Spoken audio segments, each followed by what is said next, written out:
de que a campanha do Lula quer que o presidente comece a fazer discursos mais enxutos, já a partir da próxima semana, no dia 16, no domingo agora, no primeiro ato de campanha oficial. A ideia é que ele improvise menos, né? Bom, mesmo sabendo que o presidente é afeito a improvisos, há a intenção de prepará-lo antes desse ato em São Paulo, que marca o início da disputa. A avaliação de integrantes da campanha é que o presidente precisa evitar falas muito longas, principalmente falas improvisadas e muito centradas na própria trajetória dele, na trajetória do presidente, porque a ideia que ficou é que Lula falou muito na convenção de si mesmo e pouco das suas ideias, que ficou um pouco desbalanceado. Nos bastidores, esses aliados me dizem que centralizar o discurso na própria biografia pode, inclusive, dificultar a estratégia da campanha de diminuir a rejeição do presidente. A preocupação tem respaldo, a gente tem mostrado todos os dias aqui no Bastidores CNN. A última pesquisa Genial Quest de quarta-feira traz que 52% dos entrevistados conhecem a figura do presidente. E nesse percentual, todos dizem que não votariam jamais no presidente Lula. A rejeição, claro, né? Essa eleição é uma briga de rejeição, porque se comparada a rejeição de Lula com aquela que foi registrada na mesma pesquisa pelo seu principal adversário, o senador Flávio Bolsonaro, a gente tem 54, tá dentro da margem de erro, mas numericamente Flávio Bolsonaro à frente, com 54% dos entrevistados da Genial Quest dizendo: conheço Flávio Bolsonaro e não votaria nele.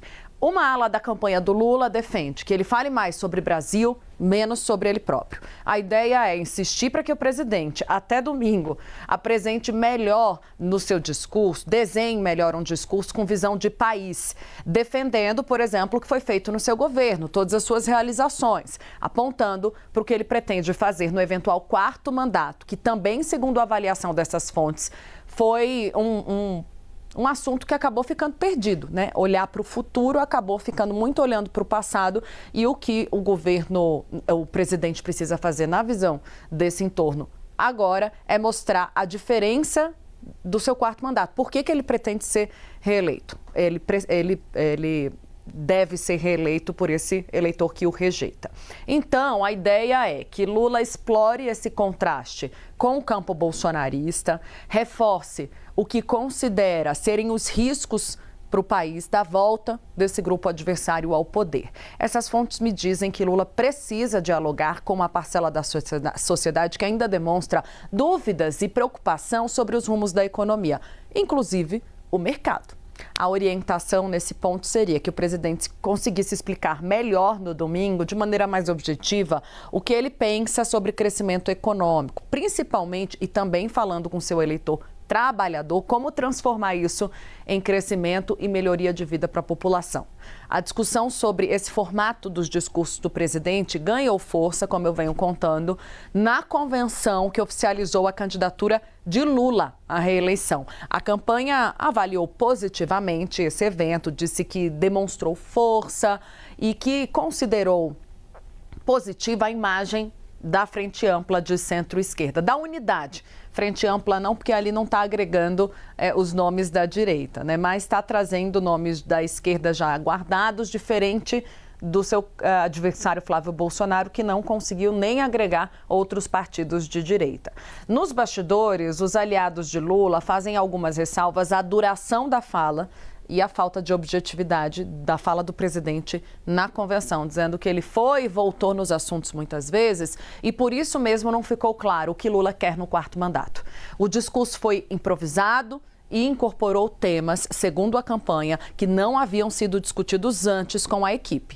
A intenção agora, portanto, não é acabar com o improviso do presidente Lula, essa é uma característica dele, mas desenhar um discurso que evite falas que possam tirar o foco das estratégias da campanha presidencial. Clarissa Oliveira está comigo novamente. Clarissa, vamos falar um pouco de Lula, né? E trazer, portanto, esse detalhe, que foi algo muito mencionado, eu lembro, na convenção por aliados, a gente chegou a discutir isso aqui, que o discurso, na visão de alguns da campanha, ficou um pouco perdido. Quando a gente falava da convenção de maneira geral, eles traziam ali um certo otimismo. Olha, a fotografia foi boa, mas o discurso deixou a desejar. E é difícil convencer o presidente a seguir o combinado. Ele improvisa muito. Então, ninguém está esperando que agora, né, Clarissa, ele vá fazer diferente. O que esperam tem respaldo nas pesquisas. É que Lula não fique só centrado em si mesmo, que ele comece a expandir os seus temas de campanha, agora ainda mais tendo lançado o seu plano de governo. Tainá, é engraçado a gente olhar, né, para o passado para tentar entender o que pode vir pela frente, porque, olha, são mais de 20 anos que eu acompanhei durante muito desse período o presidente Lula de perto, viajava o Brasil inteiro em discurso. E desde o primeiro momento, eu ouvia integrantes de campanhas petistas dizendo: Lula improvisa demais, Lula tem que ser mais objetivo, ele precisa seguir o que a gente combinou, a gente fez um discurso para ele não leu, e assim por diante. A quantidade de vezes que eu vi o presidente Lula pegar aquele monte de papel que chegava para ele presidente da República, tudo bonitinho, desenhadinho, e ele virava e falava: olha, fizeram aqui um discurso para mim, mas eu não vou ler nada disso aqui. Jogava os papéis e começava a falar. Essa é uma característica do presidente Lula e ninguém ali tem expectativa de que ele vai mudar a essa altura do campeonato. Só teve um período ali, ou 2 períodos, em que Lula, de fato, enxugou e se recolheu um pouco. O primeiro deles foi quando ele teve o câncer na garganta e ele fez o tratamento. Aquilo abalou muito a voz do presidente Lula. Por muito tempo, ele teve ali alguma dificuldade de fazer aqueles discursos longos. Ali, enxugou total.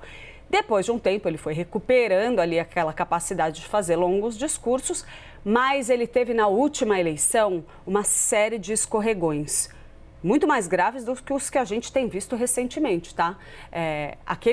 O episódio na campanha ali passada, em que ele falou do tema do aborto, onde ele disse nada menos do que ele sempre acreditou a respeito da descriminalização do aborto, que é uma questão de saúde pública, que é necessário descriminalizar, que a mulher que eventualmente pratica não pode ser tratada como criminosa, porque ela está tentando solucionar um problema que pode afetar demais a vida dela. A gente está falando da saúde das mulheres. O presidente Lula sempre defendeu isso.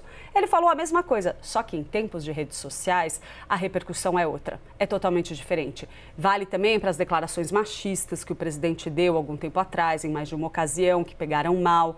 Esses episódios fizeram Lula se recolher um pouco, principalmente enquanto ele estava ali só como presidente da República. Agora que ele vira a chavinha para candidato, ele vai para a convenção, e aí eu até escrevi uma análise sobre isso no dia seguinte da convenção, que está no ar lá no site da CNN Brasil, e faz exatamente o discurso dele à moda antiga. 1h10 de discurso. Só que, Tainá, aí tem é claro que a gente sabe que a campanha tem visões plurais, mas não é acidental que Lula falou da sua biografia nesse discurso da convenção, e ele passou tanto tempo falando do menino pobre, filho da dona Lindu, que foi para a política, trabalhou atuou em favor dos trabalhadores. Não é à toa que ele focou na sua biografia, aquilo é parte da estratégia que foi desenhada pelo marketing político da campanha dele. Porque entende, tem um motivo, porque a equipe do presidente entende que nessa largada ele precisa se apresentar para um público jovem que simplesmente não tem ideia de onde ele veio. Um eleitor onde ele está ainda custando a pegar. Então, eles quiseram fazer uma bela apresentação para levar a Vila Euclides, que é um lugar absolutamente simbólico na trajetória de Lula, esse Lula das massas. Tanto é que eles devem encher o estádio, pelo menos o plano é esse, levar ônibus com um monte de gente para encher o estádio, onde Lula protagonizou tantas greves no movimento sindical dos anos 80, onde ele se construiu como líder sindical, e lá ele deve, sim, retomar esse perfil do Lula das antigas. Imagina se ele vai estar para um estádio lotado na Vila Euclides e vai falar 5 minutinhos. Não vai, né? Então, acho pouco provável que eles consigam impor esse freio para o presidente, embora esse seja um desejo permanente no entorno do Lula. Você foi muito no ponto. Eu acho que a grande questão não é nem as gafes e nem as informações ou afirmações atrapalhadas. A questão são as redes sociais. Nós sempre vimos informações atrapalhadas, mas elas hoje repercutem como pólvora. E acho que essa é a grande questão. E Lula precisa estar atento a isso. Porque não dá para ficar improvisando também, tanto porque o improviso é um terreno fértil para a gafe. E a Tainá bem trouxe, hoje em dia as pessoas estão sem paciência para nada. As pessoas passam rios, não aguentam ficar um minuto numa informação, por exemplo, de um Instagram da vida. Então, cada vez mais a comunicação tem que ser certeira e rápida. Então, isso também se adequa aos discursos do presidente da República. Obrigado, Clarissa.